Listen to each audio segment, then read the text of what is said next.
Welcome to Dawn of a Story. This is more than a podcast. It's a place where we speak the truth, tell the stories that shape us, and honor the moments that made us who we are. I created the space because I believe storytelling is how we connect, how we heal, and how we remember who we are. Some stories are still being written. Some are full of laughter. Some have changed everything, but all of them matter. Whether it's my story or one of my guests, my hope is that you hear something that resonates, that reminds you that you are not alone and encourages you to tell your story too. So settle in because every story starts somewhere, and this one starts now. Thank you for tuning in and welcome to Dawn of a Story. I'm your host, Dawn Pascal. I'm so very grateful you decided to spend your time with me and my guest this week, Roxanne Thaler. Every show, we will be exploring a new theme, and this week's theme is The Story My Body Told. Our bodies hold wisdom, sometimes whispering, sometimes shouting, reminding us to pay attention. My guest today knows this truth firsthand. Her story is one of strength, resilience, and transformation, a story her body told and one she chose to listen to. So let me tell you a little about my guest. Roxanne believes that a consistent practice of exercise and restorative movement is essential, not just for health and fitness, but for navigating life's most difficult challenges. As a bikini competitor, she mastered the art of discipline and determination to reach her goals. When she was diagnosed with breast cancer at a young age in 2013, Roxanne drew on those same principles to fight for and ultimately save her life. Today, she shares her passion for health, fitness, and resilience as a way to inspire others to listen to the story their body tells. So, without further ado, let's get started. Hey, Roxanne, how are you? Hi, I'm well, thank you. How are you? Good, good. I'm so happy to see you. Welcome to the show. Thank you for having me. I'm happy to be here. Thank you. So, Roxanne, let's start with what does the phrase, the story my body told, mean to you personally? Well, it's essentially that. It's my body speaking to me. It's listening to your body even when you don't think you're going to hear what it's possibly screaming to tell you. Um, that's really it in a nutshell. Yeah. So, what did it tell you back in 2013? Let's see. It told me I'm tired. I I'm tired. I'm sleeping. I don't know what's going on. I don't feel well. I'm young. And why am I feeling like this? Something is wrong. Hmm. Something is wrong. And we need to figure out what's wrong because this isn't normal to sleep 17 hours out of the day and still be tired. Wow. Yeah. Oh, really? It was that bad? Oh, yeah. Wow. Yeah. So, what was Yeah. it? So, what was the next step that you did? Like, how did you start to kind of unravel and figure out what was going on? But, a few different symptoms had been developing over time. It started with being exhausted. And yeah, this goes beyond physical exhaustion of working out. This was really exhaustion, sleeping, like I said, 17 hours a day. But there were other things going on. I had a stabbing pain in my right breast, and it was waking me up in the middle of the night. Wow. And yeah, at the time I was competing and I had implants, saline implants, Hmm. nonetheless. And I said, maybe something ruptured. Why am I having this pain? Something's just off. And in my head, I'm thinking the implant got stuck on some sort of tissue Right. and it's Right. ripping at it. Because with saline, doctors will tell you, you'll know if something ruptured because it'll just deflate. Right. I said, well, nothing looks like it deflated. So it can't be that. I actually went to the doctor who did the plastic surgery, and he said, "Nothing's ruptured. You would know." He said it would deflate within 24 to 48 hours. Your breast would deflate, and he said, "Go get a ultrasound, or a scan of some sort to see, if there's anything else going on." Right. And I said, "Okay." And I let it go. I said, maybe it's just me. Maybe I worked out too hard. I'm bench pressing kind of heavy at that point and I'm prepping for another show. maybe it's nothing. And that happens. You work out really hard with your chest and you have a foreign object in your body. Mhm. So naturally, you're feeling these really strange sensations.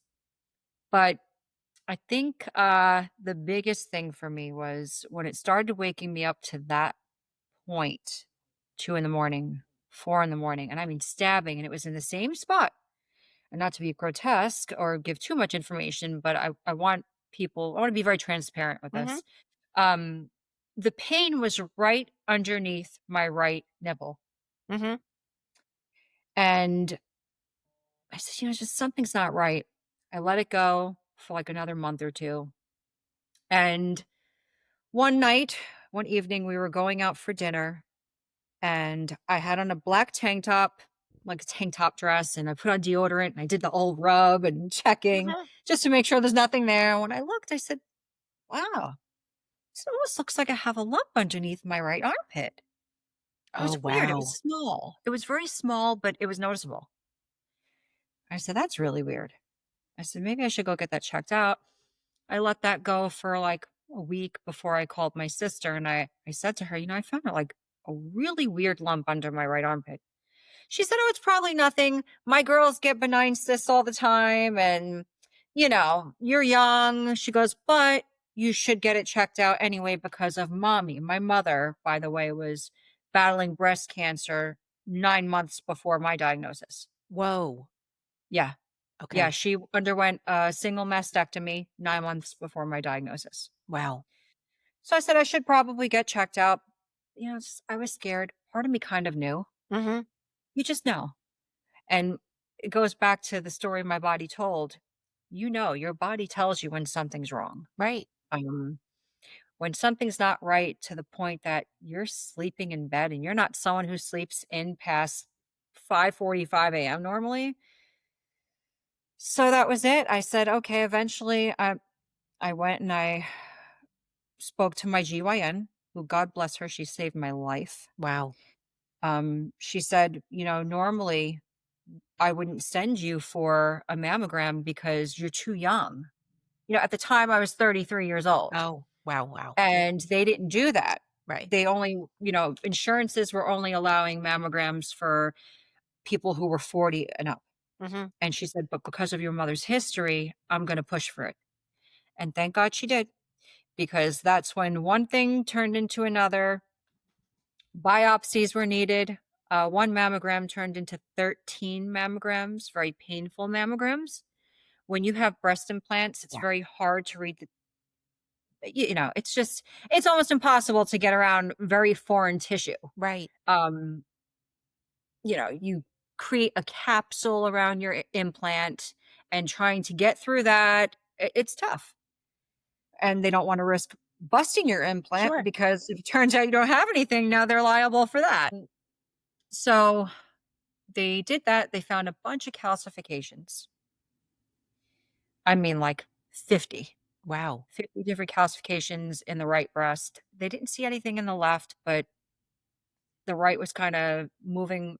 Breast cancer is a very slow moving uh, cancer. If caught early, it moves very slowly, but calcifications were just taking over. And they said, we're going to send you in for a biopsy. One biopsy turned into 3 biopsies. And I remember the doctor specifically telling me, I'm 99.9% sure it's nothing. Wow. Okay. Yeah. Yeah. Yeah. I don't know if you want to take anything from there. I don't want to go too far into it yet because there's a lot that transpired. Wow. Wow. So you knew that there was something wrong, okay? 99% sure it's nothing. Okay. Clearly it became something. So after the last biopsy, what was then the game plan after that? Well, it was funny because the last biopsy, which I'm going to explain how painful it is Yeah. and how uncomfortable. Now, hopefully, medicine today have upgraded what that procedure looks like. You're lying flat on a table, belly side down, with your breast in a hole, Wow. and you have a doctor underneath you ripping into tissue, into breast tissue, and it's painful. Um, so after that procedure, after stating that she was 99.9% sure it was nothing because she saw I was scared. I'm almost in tears. I'm thinking to myself, oh my goodness, what's going to happen? I'm Right. supposed to be on stage in 2 months. What's going to go on? I mean, at 33 years old, that's what I'm thinking. I know Yeah. something's wrong, but life was happening too. And she said, we'll call you back in 7 days. 11 days go by. I hear nothing. And I said, something's wrong. Something is wrong. My sister was visiting in from California, and I was at my mother's house, and we're at the dinner table, and I see a missed voicemail from the doctor, and I listened to the voicemail, and I just sat down at the table crying, Right. crying, and everyone's like, "What happened? What'd she say?" And I said, "Well, uh, the doctor asked me if I was sitting down. She said you have something called invasive ductal carcinoma. It's stage 1 breast cancer." She said, "Luckily, we caught it very early." She said, "But it's right underneath your right nipple." And that's where I had the pain. And I mean, it was precise to the point. And I just started crying because she said, I said, "Well, what does that mean?"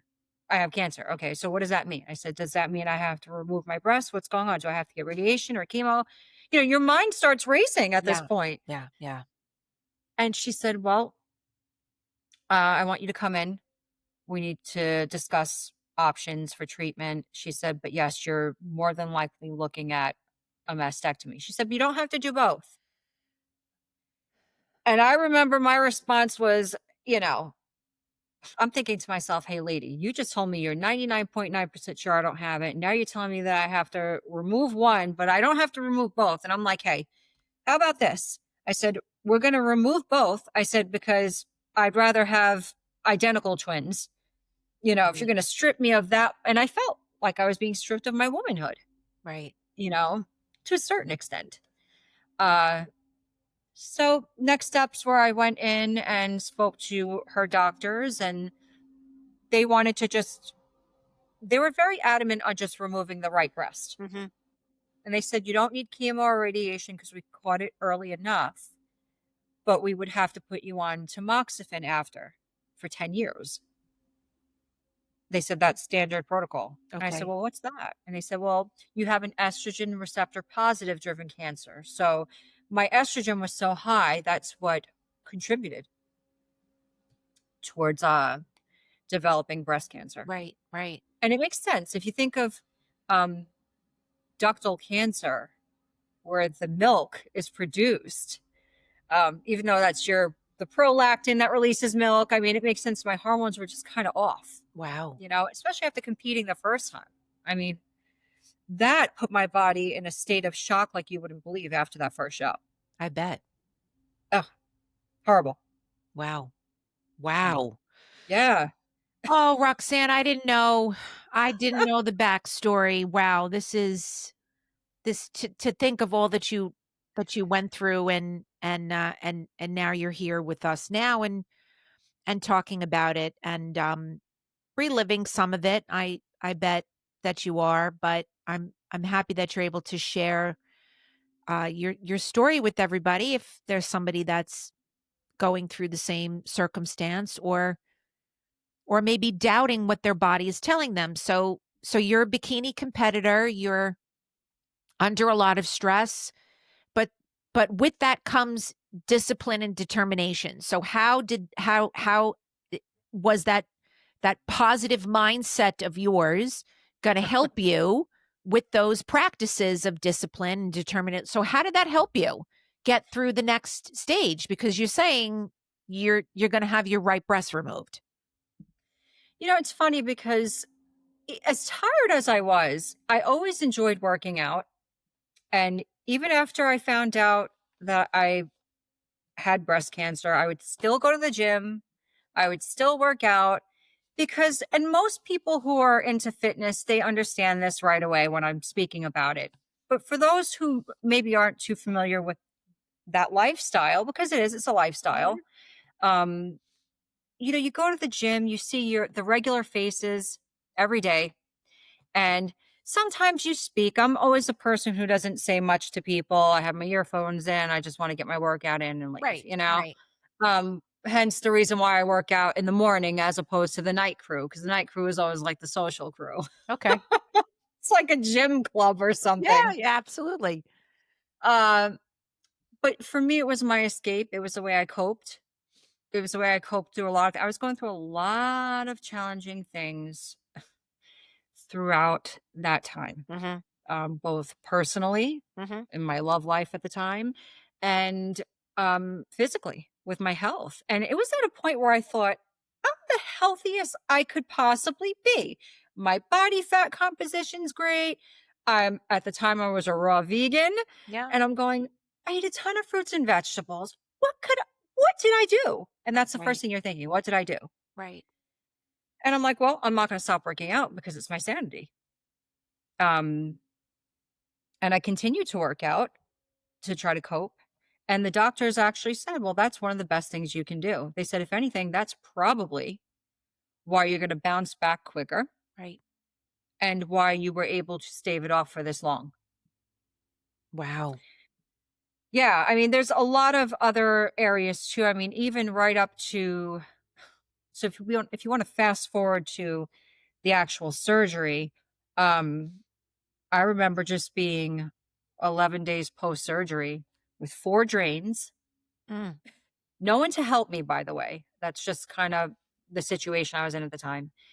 Usually you would have uh, someone there to help what they call milk your drains. You have to okay. keep draining the blood and pushing it down with an alcohol pad into the drain tube. And you can't move your arms. After surgery, you are debilitated. You Wow. cannot raise your arms. All of your nerve fiber endings have been cut and you're temporarily paralyzed. So I couldn't do this. I couldn't raise my arms over my head. I had to try to work my fingers down to move the blood into the tube. Oh, And I had Sage at the time, who was a senior dog. She was right. 16 in diapers, Oh, you know? oh, oh, Roxanne, come on. Oh, it was awful. It was awful.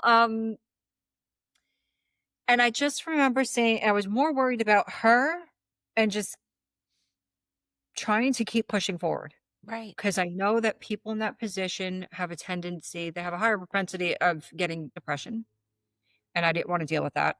And I said, "That's not gonna be me. That's not gonna be me." I said, "'Cause if I go down that rabbit hole, I don't know where I'll be." right, 'Cause I was alone. I right. was alone at that time. Even though I wasn't, I was alone. Um, so at that point, it's safe to say, the gym was my that was my saving grace and my healing moment, you know? So I go into the gym with 4 drains. I have a huge sweatshirt over me to cover the drains. Sure. You know? And I said, well, I can't do upper body and I can't lift anything heavy. I could only do this, move my hands, Mhm. not my arms. I had very limited range of motion. And I saw this really big buff guy working out. And I said, I'm going to do legs. That I could do.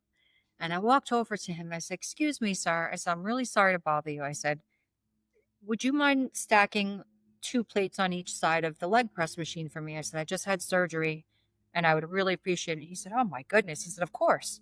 Of course. He said, you let me know what you need. I'll do it. He said, when you're done, I'll re-rack it for you. Oh, Very sweet, very kind. Yeah. And that's how I coped. I walked stage as much as she could walk at that time. That was right, limited. Um, and I remember the doctor telling me, you're probably never going to regain range of motion the way you had before. And I said, what do you mean? that's not acceptable.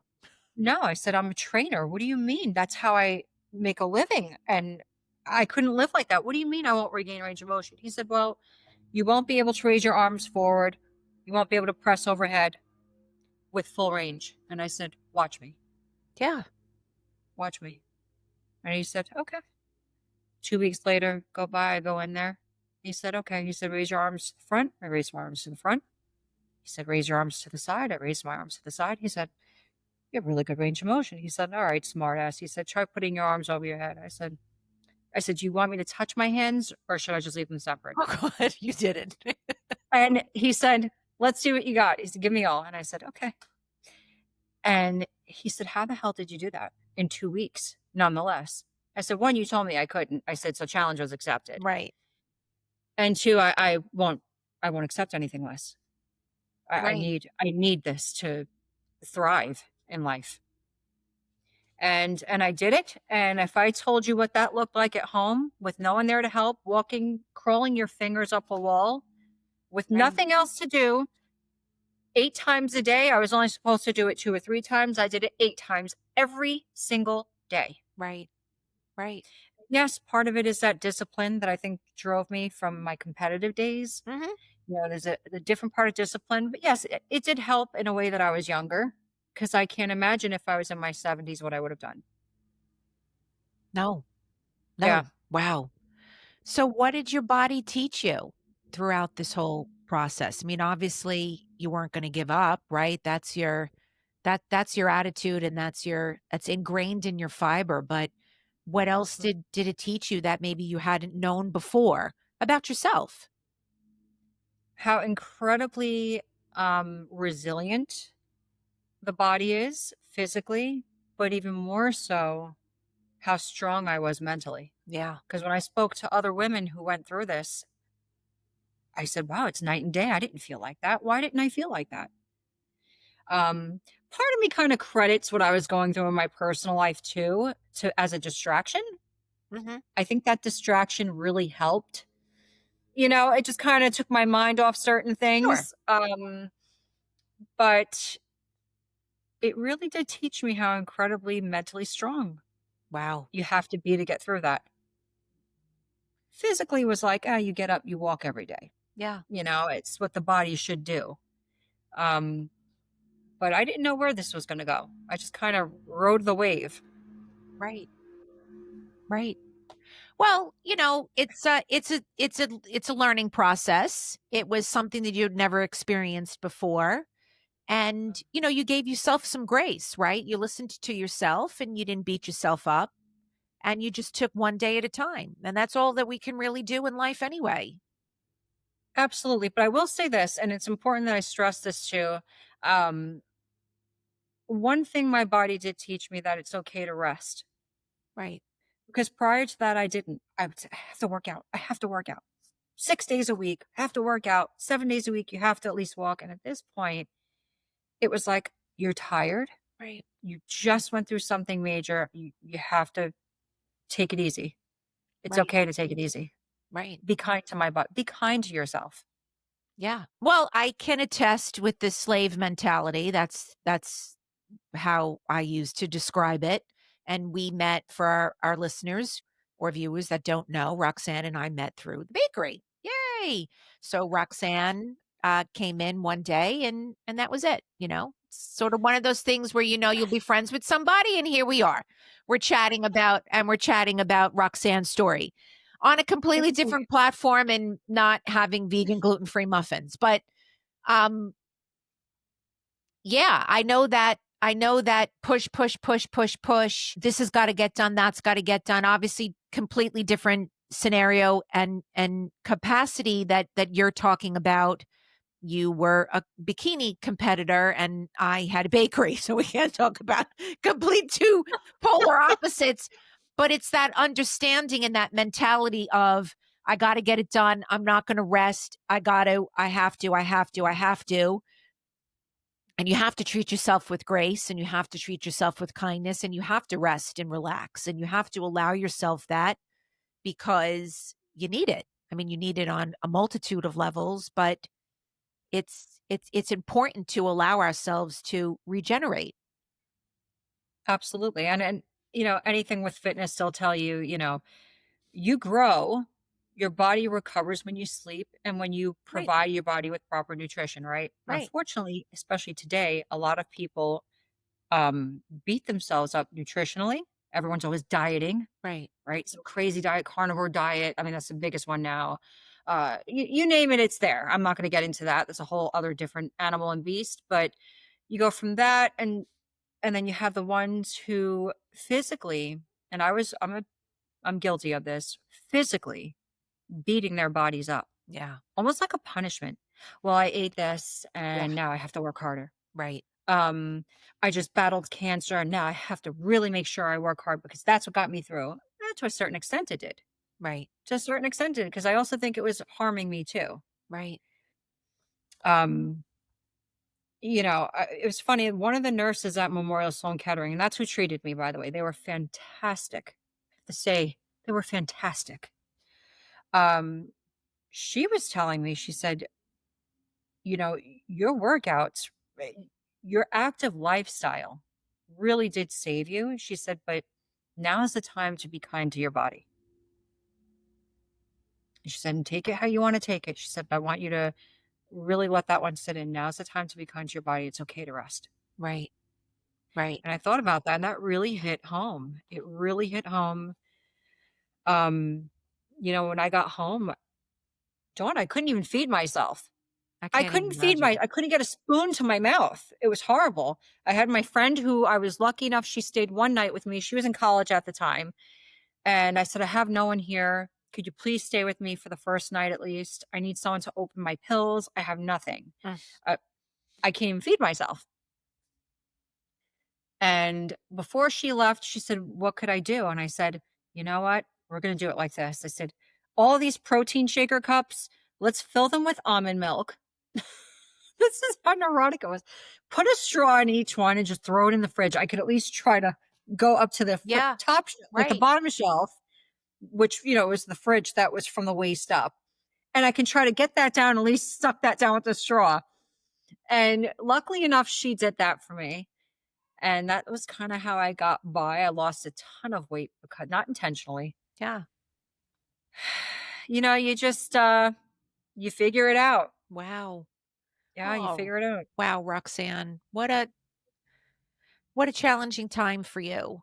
How Yeah. how has that shaped how has that shaped the rest of your life? I mean, I know we can go in so many different directions with that, and you can. You can go I mean, I'm thinking like, obviously listening to yourself and and giving yourself some grace and resting and making sure that you're kind to yourself, but that also had to translate into your personal training, program and business, and whether or not you were a competitor after that, I don't know. So how has that sort of set in motion the changes in the rest of your life? Well, it's funny. I mean, so a really world famous competitor who was a very good friend of mine, um, she was who I looked up to in the industry. And I remember her always telling me, when you compete, you need to know your why. Hmm. She said, if you're doing it to just get a cover of a magazine, she said, great. She said, but I'm going to tell you something right now. Doesn't pay much. And I mean, it really doesn't pay much. And there's nothing underlying, like, there's no good foundation to that, because that's just very superficial. You need the real sole reason of why. Are you going to use it to market yourself? Which was what I wanted to do Mhm. for personal training. I was a trainer my whole life. I said, this will market, my website at the time. It's just far more appealing. And I wanted to challenge myself. It's really hard. The discipline of going out with girlfriends and watching them eat this delicious food, and Right. even something as simple as like a quarter of an avocado, and you're sitting there with your disgusting cold boiled chicken and lettuce with hot sauce. Right. It's a challenge of you against you, and seeing how far you can push yourself.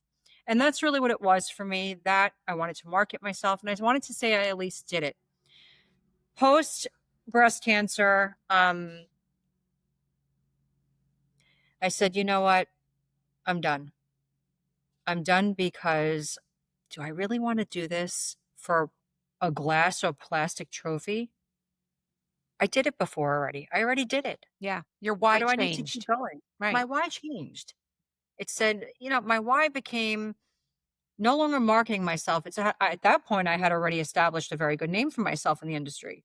Why do I need to keep doing it? Right. I said, this isn't what health is. I know it's the epitome of what health looks like, but I have to tell you, and I don't want to speak for all competitors, but most competitors are not healthy. Mm. It's not healthy to count out 5 almonds at every meal, weighing and measuring food. A lot of us developed a lot of food uh help me out Allergies? here. No, Sensitivities? like Oh, bulimia. really? Oh, you mean like related diseases? Yes. Yeah, yeah, yeah, Oh, yeah, yeah, yes. yeah. Um, anorexia, Mm, because it's hard to see your body be so lean and look so incredible to go and put weight back on. We're talking normal weight. You're right. still lower weight than what you started with. And maybe about 16 to 18% body fat, which is still low for a woman. Wow, very. Yes. But when you compete, I was around 9%. So at that point, you're sitting there and practicing things that are not healthy. And now your mindset shifts. Right. You shift to this very unhealthy state of mind where you're looking at food in a different way. Mm, You're looking at it as a way of how can you control everything you're doing. It becomes right. about control now. And I said, this isn't good. I had friends that became bulimic, uh, hoarding food under the bed. Um, my issue was I was binge eating. Oh, I was binge eating big time. I would be good for a few days, and I never shared this with anyone. You're the first person I'm actually wow. sharing this with. I never shared this with anyone because it's embarrassing. You go through this state of embarrassment, um, because you just restrict yourself so much, and during that point of restriction, you're in this mindset of, "I'm doing such a great thing. I'm in control. I'm counting, macros and Right. calories and doing my workouts, but I feel like shit. Yeah. Sorry. I feel like crap." And um when Friday comes or when Saturday, usually for us it was Saturday or Sunday, uh I'm going to eat whatever I want. But eating whatever you want for one meal is one thing. Yeah. When you start doing it now for the whole day, because that one meal is like, oh, well, I'll just add another one in. Right. Well, I'll just add another one in because if I don't eat it now, I can't have it during the week. Right. And this really vicious cycle just continues. And I was very silent about it. I had friends that were vocal about it. And I was like, that's on me. I'm not going to admit that. But you weren't allowing yourself to be okay with the cheat meals. You beat yourself No, up for it. I did. Okay. I did. I would work out harder. And, post breast cancer, you would think, wouldn't your mind shift? Like, Yeah. wouldn't it change? Like, now you need to be healthy. Just eat normal and healthy, whatever you want. A little bit of everything I think is very good. Everything in moderation. Today, that's how I live. Right. But there is something always in the back of my mind that can get triggered, and I have to watch it. I have to be very mindful of it. So how do That's you, something I never spoke of. so how do you so how do you manage that? You have to, I put in the same discipline that I did when I competed. I have to keep self-talk, a lot of self-talk. This is okay. This isn't your last meal. If you want chocolate again tomorrow, you can have it. You Right. can have chocolate every day if you want. You're just not going to go crazy because you know you can have it whenever you want. You're not restricted. Right. There's no one telling you what you can and cannot eat. Only you are in charge of that. Right. But for so many years, I was so used to coaches telling me what to eat. And it's like, okay, a coach can get you through a competition, but they're not your doctor. They're not your physician. They're not a registered dietitian. I'll just say that. I'm not saying that they don't know what they're talking about to get your body aesthetically where it needs to be for a show. But there's an end goal, Right. right? There was a particular Absolutely. There's an end end goal that you were goal. trying right, that you were trying to get to. No one taught me maintenance. Right. And that's where I always felt like a lot of coaches had failed at that time. No one taught me maintenance. Wow. And that was the biggest mistake. And, and I take a lot of accountability for that too, because I wasn't competing. What was I still watching myself for? You could still be healthy, work out, eat healthy, but you don't have to do it and be so meticulous and calculated with what you're doing throughout the day. And when you start thinking of food every single day, it's a problem. Yeah. Like, every minute of the day, what is your next meal gonna be? And unfortunately, that is the product of someone who competes, which is why I'm kinda anti-competition, but to each their own. Right. Wow. Yeah, yeah, it's a lot, it's a lot. It's absolutely a lot, and I'm happy that you are here talking about this and that you feel comfortable for sharing this with me. This platform is an open platform that is a judgment free open space to share our true selves, right? Because there's so many people that are going through something and this so if you don't know because we really didn't get a chance to kind of update each other on our lives, this platform started to create a new community. I had a community before, it was the bakery. I was doing Mhm. something specific. I loved that. I loved being in touch with people. And this birthed out of happiness. I've said that before on other podcasts. I wasn't happy. I wasn't happy for a good 5 years, right? From 2020 on to pretty much the beginning, sort of like the beginning of this year. And this Yeah. finally sort of bubbled up from happiness, a place to share, create a community for people to come on and be brave. So good Yeah. for you, Roxanne, for being brave. Yay. Thank you for sharing that. Well, because Well, good look, for you for sharing well, that. thank you. Look, there was many times throughout the journey of the past 5 years that I listened to, and again, I've said this before, other podcasts who are basically strangers in my life, but they're no longer strangers to me, even though I may Yeah. not know them personally, like, hey, so and so, how you doing on the street? But I know them now, and I know their life, and I know their backstory.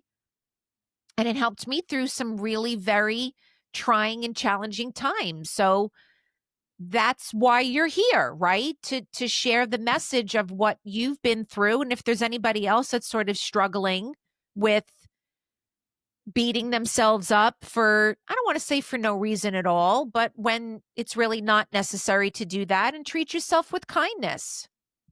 Absolutely. No, I agree with you. And, it's not even just beating yourself up for no reason. Look at the world we live in today. Oh, Everything yeah. is driven through social media. It's easy. It's really easy to beat yourself up when you have AI creating images of women that aren't even Real. real. Right. It's very easy to beat yourself up. Right. I know it is. I know it is. And as much as social media is, in this case, a positive platform for me to be able to reach people and build that community, Yeah. this platform is built on trust and realness. This is real. I've said it before. I'm what you see is what you get. I can't be any more real if I possibly try. And and that's why I'm having people on like you who are sharing what you've been through in those experiences. And again, maybe there's somebody that's listening that is on the verge of the same situation or dealing with something that's relatable to your story, and maybe this gives them a little hope or a little direction on how to proceed with their life and get through what they're going through. I love that. I always said if my story can help someone either navigate through or prevent Right. certain things from occurring, I am happy to share it because ultimately that's the goal. I don't ever want to see someone else going through things that I went through because I almost feel like I'd be remiss in not trying to share that in order to prevent Yeah.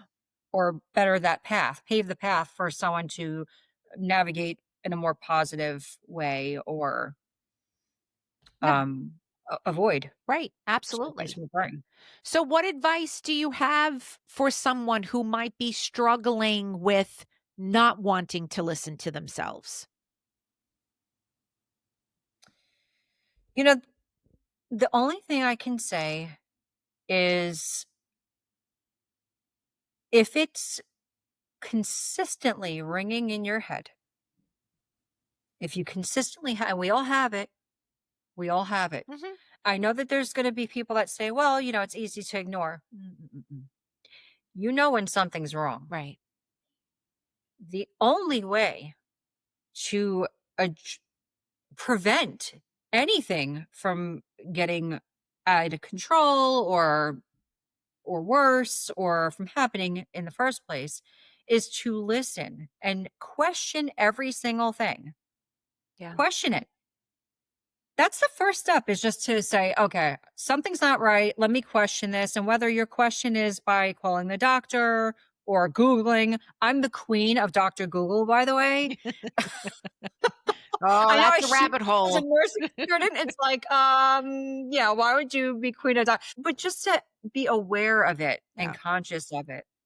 That's how you listen to your body. When you right, start ignoring it, guess what? If you don't listen and you just ignore it, eventually you can't ignore it. You have no choice but to listen, and you're gonna be listening from a doctor as opposed to yourself. right. And what they may tell you may not be as positive as if you would have listened to yourself to begin with. I was lucky by the grace of God to catch this early. Right. Right. Another year, I could have been in stage 2, chemo, losing my hair, who knows? Right. Yeah, exactly. Who knows? So when you think back and you reflect on your journey now, what part of your body's story are you most grateful for? You know, just I would have to say I'm just grateful to have overcome something that could have been really bad because it was bad, but to be here and be healthy today and feel in control by just living. Right. I'm grateful that that was those things that I went through for me were personal lessons that taught me about myself and taught me how to live. It's funny, I was dying to learn how to live. Hmm. What a powerful statement. That's a powerful statement, Roxanne. That really is. So before we go, I Mhm. ask every guest the same question because I believe the stories we leave behind say so much about how we showed up in the world. So, Roxanne, Okay. tell me one story, big or small, that you hope that people remember you for.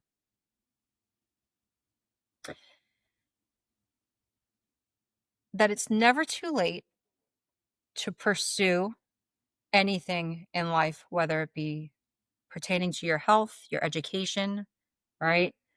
I'm a recent college graduate, got my Oh, bachelor's recently, right? And yes. going in for my Congratulations. RN. Yes. Thank you.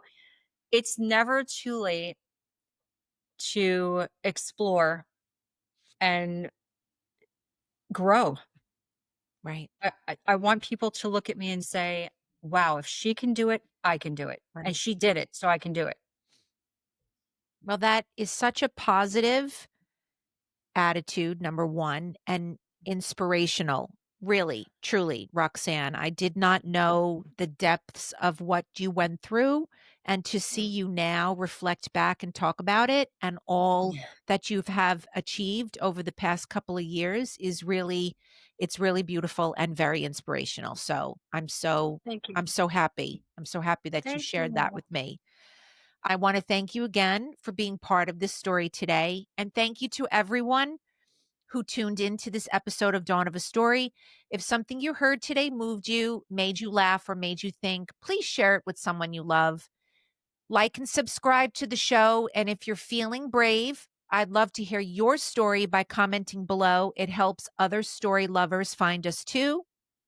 If you would like to connect with Roxanne and her fitness program, she can be reached through roxannethaler.com. And I'll also put that in the show notes.